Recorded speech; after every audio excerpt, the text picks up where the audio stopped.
Audio Jungle. Bonjour, bonsoir à tous et à toutes. Ici Estelle Larissa Toaro, présentatrice du jour. Alors, nous sommes ravis de vous retrouver à cette première édition de la minute du DDH sur les plateaux du Centre de recherche et de documentation de Femmes de Bourg. Pour cette édition spéciale, nous célébrons la femme, où nous allons rendre hommage à cette journée de 8 mars qui représente la journée internationale des droits de la femme sous le thème national investi en faveur de la femme, accélérer le rythme. Nous aborderons une thématique de commun rapport avec ce thème qui portera sur l'autonomisation, quel enjeu pour la femme. Tout au long de l'émission, je serai accompagnée de M. Ebenezer Moukam et Ezende Lyon, activiste communautaire. La suite du programme avec ce mini-documentaire fait ballon de la rue sur le thème du jour. Une rubrique intitulée « Découverte » pour clôturer le programme. Le décor ainsi planté, je vous reviens dans un instant. Autonomisation de la femme, quel enjeu? Alors, chers invités, bonsoir et bienvenue à la République. Bonsoir. Je vais vous laisser le soin de vous présenter.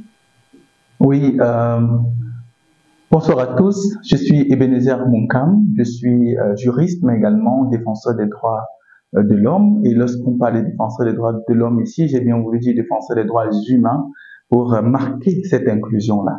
C'est un plaisir d'être avec vous. J'espère que nous allons pouvoir être à la hauteur des échanges. Merci et bonsoir à tous et à toutes.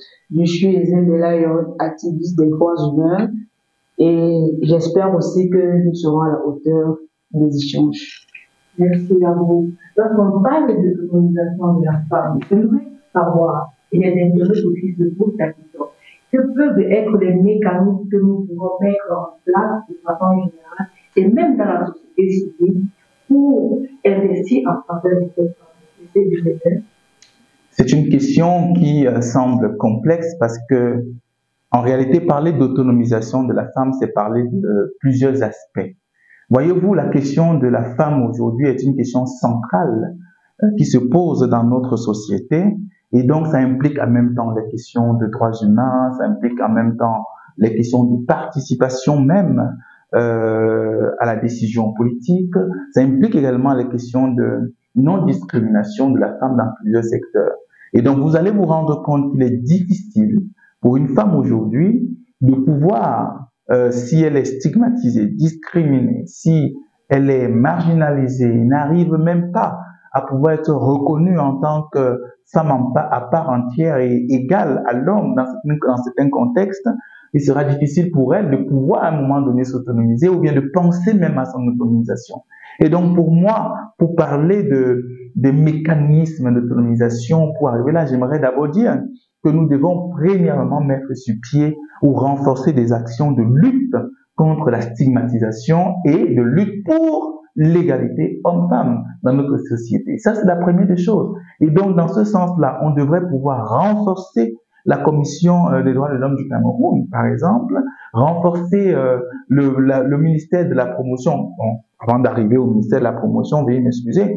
En ce qui concerne la Commission des droits de l'homme du Cameroun, il serait intéressant qu'on ait beaucoup plus d'actions concrètes qui visent bien évidemment à répondre à toutes les violations que subiraient ces femmes-là ou les alertes relatifs aux violences et aux violations que subissent ces femmes. Ça, c'est l'autre aspect. En ce qui concerne le ministère de la promotion de la femme et de la famille, je pense que ce ministère fait déjà des choses, beaucoup de choses même. On va se rendre compte qu'en 2023, c'était le 17 novembre 2023, on lançait notamment là déjà l'élaboration, je vais dire, de la rédaction d'un avant-projet sur les VBG au Cameroun. Donc, vous voyez que au niveau de ce ministère-là, justement, c'est le ministère qui lançait, c'était justement la ministre de la promotion de la femme et de la famille qui le faisait.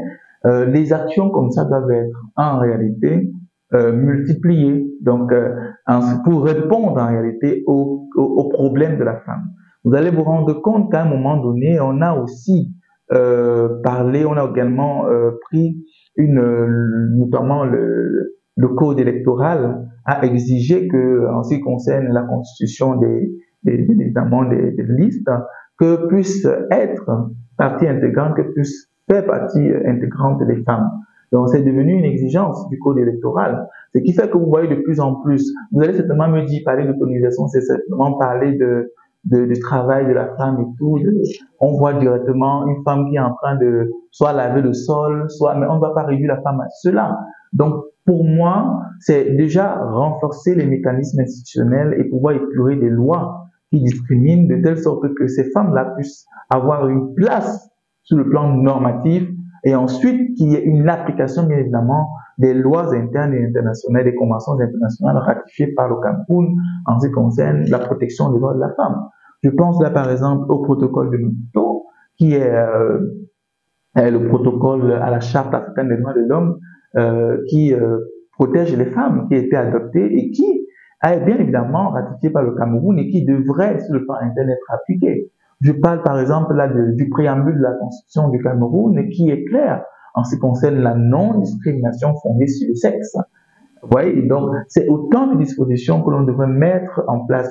Vous avez, en 2016, par exemple, le Cameroun a revu sa constitution, je veux dire son code pénal, et le code pénal dorénavant a pris en compte un certain nombre d'éléments, comme par exemple les mutilations génitales féminines. Dorénavant, on va lutter contre ces. En fait, vous voyez que quand je parle de tout ça, vous allez vous dire quel est le rapport. C'est en réalité parce que un développement, parler du développement d'une personne ou l'autonomisation d'une personne, c'est de parler de son capital humain. Et lorsqu'on lit la stratégie nationale de développement 2030, il y a tout un chapitre sur le développement du capital humain. Et le capital humain, c'est quoi? C'est les éléments de santé. C'est la santé dans tout son espèce. C'est les éléments même de développement économique de la personne. Et donc, voilà, donc déjà, le premier élément, c'est de veiller à ce que, sur le plan normatif et institutionnel, que toutes ces questions-là soient prises en compte. Le premier aspect sur lequel, moi, je pense qu'on doit intervenir, c'est d'abord la sensibilisation. La sensibilisation auprès des hommes, parce que nous savons que la majorité des hommes sont des décideurs. Si nous sensibilisons les hommes de la capacité aux femmes de pouvoir, de leur savoir-faire, je pense que les hommes participeront à l'autonomisation de la femme. C'est-à-dire quoi? L'homme saura que, parce qu'aujourd'hui les hommes pensent que quand on parle d'autonomisation de la femme, c'est parce qu'on veut que la femme soit au-dessus de l'homme. Pourtant, c'est pas ça. Et pour moi aussi, il faudra agir sur l'équité. En fait, parce que dans les années passées, dans le passé, les hommes ont toujours été au-dessus de la femme, ce qui fait en sorte qu'aujourd'hui, les femmes sont en regresse et maintenant elles sont en train de monter un peu. On doit mutualiser les postes, le travail. On donne la possibilité aux femmes de pouvoir créer des entreprises et elles-mêmes des chefs d'entreprise. Je pense que c'est en quelque sorte des aspects sur lesquels on peut intervenir pour participer à l'autonomisation de la femme. Ok, merci. Lorsque nous, ici, je retiens bien les différents entretiens faits par vous, il faut renforcer les mécanismes déjà mis en place par le gouvernement. Alors, je vais revenir sur une question qui me taraude un peu de savoir quelles sont donc les responsabilités des femmes dans la quête de l'autonomie. La responsabilité, c'est quoi? C'est qu'à un moment donné, les femmes doivent savoir ce qu'elles veulent. Et pouvoir également, ça c'est la première des choses, savoir ce qu'elles veulent. Ensuite, pouvoir elles-mêmes être actrices de leur développement. Explorer des domaines aussi identifiés que ce qu'elles voudraient. Donc, ce n'est pas une question de cuisine, ce n'est pas une question d'homme, forcément, lorsqu'on parle par exemple, des tracteurs. J'ai vu des femmes, parfois, qui, quand j'étais petit, c'est par là que je vais chuter, hein. Quand j'étais petit, et que je partais parfois, j'étais très surpris parfois de voir une femme conduire. Vous voyez, une femme conduit, et encore plus aujourd'hui encore, on est encore surpris de voir une femme en moto, c'est-à-dire en train de conduire une moto. Donc, c'est de dire que, oh, ça se voit quand même, on voit quand même celles-là qui osent, qui le font. Aujourd'hui encore, il est question véritablement pour ces femmes-là de comprendre que nous avons des normes sociales qui sont là, et si elles se contentent d'accepter leur rôle, d'accepter d'avoir la place de second rôle, il est fort probable que difficilement elles arrivent à pouvoir être réellement prises en compte. Vous voyez? Donc c'est tout ça. Je dirais que en plus de cet aspect-là, il y a le fait que vous allez voir des femmes qui n'ont pas le courage d'investir. On a l'impression que la question de l'investissement, la question de la recherche des fonds et tout ça là n'est qu'une question réservée aux hommes, parce qu'on ne voit pas parfois les femmes se bousculer et tout, et celles même qui le font sont parfois stigmatisées, discriminées par les hommes, et ça décourage certaines personnes. Oui, donc c'est mon propos par rapport à ça. Vous avez quelque chose à ajouter? Oui. Bon, moi je dirais que les femmes, en étant un combat qui les concerne, elles sont beaucoup plus en retrait. Il y a beaucoup de femmes qui se disent que non, je ne peux pas avoir plus d'argent que mon mari, sinon, parce qu'il y a celles qui ne sont même pas mariées, elle va se dire qu'en cherchant trop d'argent, elles ont la difficulté à se marier. Ce qui crée d'abord un blocus dans la recherche de la création des entreprises. Il y a aussi certains hommes qui, je vais dire, ça stigmatisent leurs femmes en disant que non, si c'est que la femme a plus d'argent que moi, elle va me commander, elle va. Et il y a beaucoup de femmes qui restent dans cette position, elles, les syndicats, ils ne veulent pas participer, ou bien avoir, je vais dire ça comment, un avenir bien plus avancé. Elle reste peut-être dans sa petite position que je dois être en bas de mon mari financièrement. Donc, les femmes d'abord doivent savoir ce qu'elles veulent. Comme l'a dit le juriste Ebenezer, elles doivent participer à la lutte, elles doivent participer et elles ne doivent pas penser que peut-être c'est parce qu'elles auront plus d'argent que leur mari qu'elles vont peut-être pas se marier ou qu'elles ne seront pas considérées.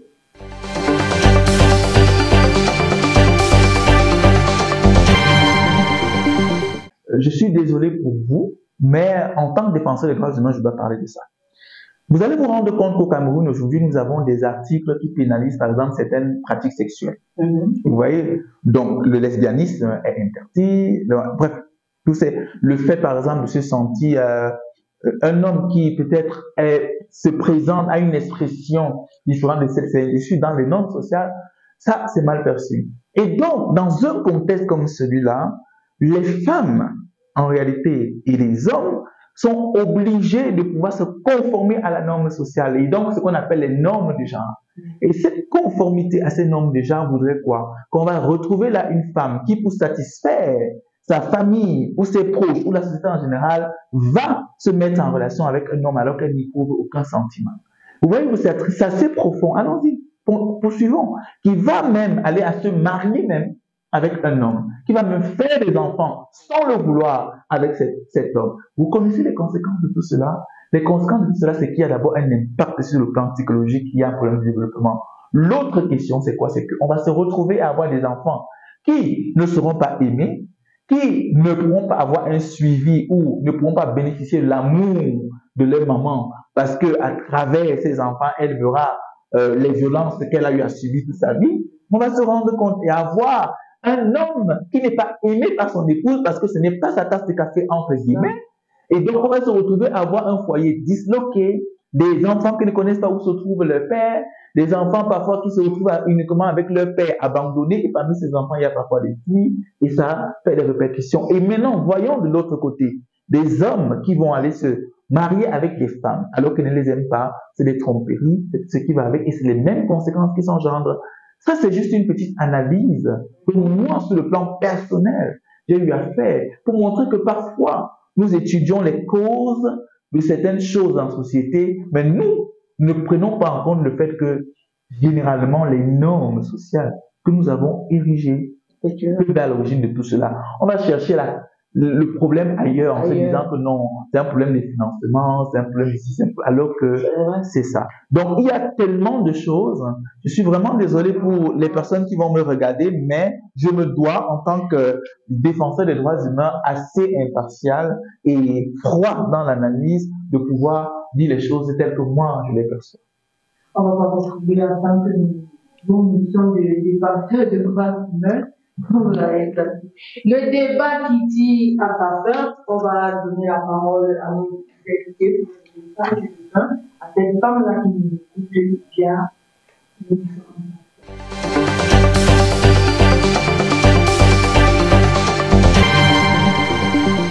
Qui va investir en faveur des femmes? La femme doit investir en sa propre faveur. Elle doit être vecteur de ce développement et doit donc pouvoir être partie prenante à l'accélération de ce développement. Ça, c'est d'abord ce qu'il faudrait savoir.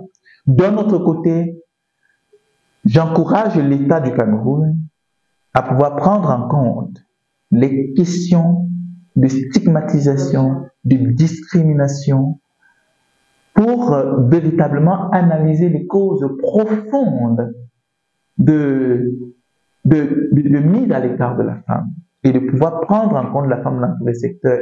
J'encourage également l'État du Cameroun à encourager activement les femmes qui ont des business, qui ont des petites activités qu'elles voudraient mettre en œuvre, à les réaliser. Elles ont besoin de soutien financier, de soutien technique et tout cela. Et qui, plus ou mieux que l'État, pour le faire? J'encourage également ces femmes-là à se rapprocher auprès des institutions qui sont là, donc les organisations à base communautaire, la Commission des droits de l'homme, le ministère de la promotion de la femme et de la famille et d'autres organismes, même encore internationaux, à s'approcher vers ces organismes et ces institutions-là pour avoir au moins connaissance de ce qui est disponible déjà pour elles. Vous voyez, donc elles explorent les possibilités qui existent afin de pouvoir voir en fait comment est-ce qu'elles peuvent mieux les exploiter. Donc voilà, les hommes, sachant que parler de la violence basée sur le genre, vous voyez, c'est aussi une question qui nous concerne, parce que voilà, parce que une femme qui est assez autonome, c'est une femme qui contribue à notre propre développement. Hein. Donc c'est une femme qui forcément contribue à notre développement sur tous les aspects psychologiques, physiques et autres. Donc je vous remercie. J'encourage les hommes à encourager leurs femmes à entreprendre. J'encourage les hommes aussi à, je vais dire quoi, encourager toujours leurs femmes, à aider leurs femmes dans cette autonomisation. Ne pas prendre la femme comme, ne pas penser que après ça il y aura la rivalité et tout ce qui va avec. Et par la fin, j'encourage les femmes à mettre en avant leur savoir-faire et tout ce qui va avec. Les femmes doivent mettre en avant leur savoir-faire.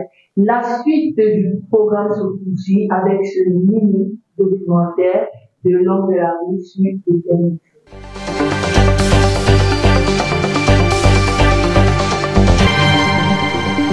Je voudrais encourager les femmes. Comme c'est la journée internationale de la femme, les femmes doivent travailler, les femmes doivent être autonomes. Les femmes ne doivent, nous les femmes, nous ne devons pas seulement rester à la maison, attendre plus de nos frères ou de nos maris ou de nos... La femme ne doit pas seulement attendre plus de son mari, elle doit se rendre d'alarme. Elle doit travailler, donner le meilleur d'eux-mêmes. Et il n'y a pas de sous-métier. Il y a par exemple le bonbon que vous voyez en moi. Il y a cela, la radio m'avait proposé quand je suis partie de Douala de vendre les bonbons. Et c'est comme ça que j'ai été intéressée avec cette activité de vendre des bonbons depuis, voilà la 9e année aujourd'hui en 2024. Donc, même comme ça compense vraiment tous les petits problèmes que je peux en avoir. Financièrement, je peux payer mes taxis pour aller faire des formations. Et en dehors des formations, nous avons aussi encadré nos enfants. Nous sommes aussi des modèles d'exemple pour ceux qui se disent que c'est fini pour eux. Non, c'est pas fini. On doit être vraiment autonome parce que l'autonomie, avec un moins que rien, on peut être autonome. Cette journée du 8 mars, surtout aux femmes de s'épanouir, aux jeunes filles de fréquenter ne pas permettre un divertissement qui peut être détourné de notre objectif. Aussi, du nord d'où je viens, c'est de se concentrer dans les objectifs, genre l'école, ensuite tout viendra avant de penser au mariage. Comme moi, je n'ai pas absolument fréquenté, mais je regrette tellement de ce que j'ai fait. J'ai souvent envie de rentrer à l'école, donc du coup, je peux seulement les conseiller, de continuer de fréquenter, de l'avant, chercher du travail, et ainsi de suite. Avant, la femme était traitée comme une simple ménagère. Mais maintenant, aidez-nous. Et nous-mêmes, nous devons aussi nous aider. Mettons nous-mêmes, en tant que femmes, en valeur, avant d'être aussi valorisées. Nous ne devons pas croiser les mains. Battons-nous. Cherchons. La femme ne doit plus attendre tout de l'homme, parce que c'est mauvais.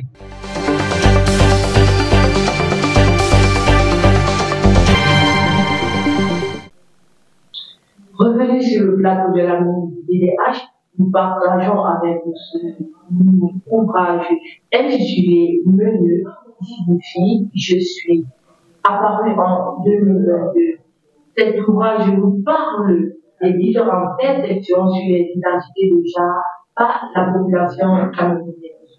Environ 2000 personnes touchées et qui ont répondu à ce sondage administré en ligne et en entretien interpersonnel. Amoureux de la lecture, je vous laisse découvrir cet ouvrage où vous pouvez l'avoir de façon physique, centre de recherche et de documentation de femmes de vous, à la défense et sortement de gens, soit en ligne via notre bibliothèque, en ligne dont le lien s'affiche au bas de votre écran.